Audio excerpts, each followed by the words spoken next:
আজকে আমি আমার চোখের জলে সবকিছু ভাসিয়ে দিয়েছি। কেন জানো? চলো তোমাদের ফার্স্ট থেকে বলি। আজকে আমি 3x স্পাইসি রামেন ট্রাই করতে যাচ্ছি।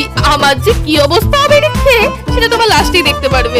এটা বানানোর প্রসেস খুবই নরমাল। সেদ্ধ করো আর সস দিয়ে দাও। এই ঝালটা না কিছুর সাথে একটা সিমিলার আছে। চলো চিপসের মতনই এটা ছিল। মাই গড, এত ঝাল যে সবকিছু দিয়ে ধোয়া বেরোচ্ছিল। সত্যি বলতে আমি এটা কোনো টেস্টই বুঝিনি। জিরো টেস্ট ছিল, শুধু ঝাল ছাড়া আর কিচ্ছু বোঝা যায় না। এটা খেয়ে আমার নাক আর চোখ দিয়ে যে পরিমাণ জল পড়েছিল, প্রায় বন্যাই হয়ে গিয়েছিল। মানুষের ব্রেকআপ হলেও বুঝি মানুষ এত কাঁদে না। আজকে আমি রামেন খেয়ে যে পরিমাণ কান্না করেছিলাম। আমি আমার মাকেও অল্প টেস্ট করে দেখিয়েছিলাম। মা খেয়ে ঝালে বলে, তুই নিজে খেয়েছিস, খা, আমাকে কেন খাওয়াতে গেলি? আমি তো জানতাম মা ঝাল খাওয়ার মাস্টার, মানে সরি দিদিমণি, কিন্তু মারও বলে খেয়ে ঝাল লেগে গেল। তাহলে কি পরিমাণ ঝাল ছিল তোমরা একটু ভেবেই দেখো।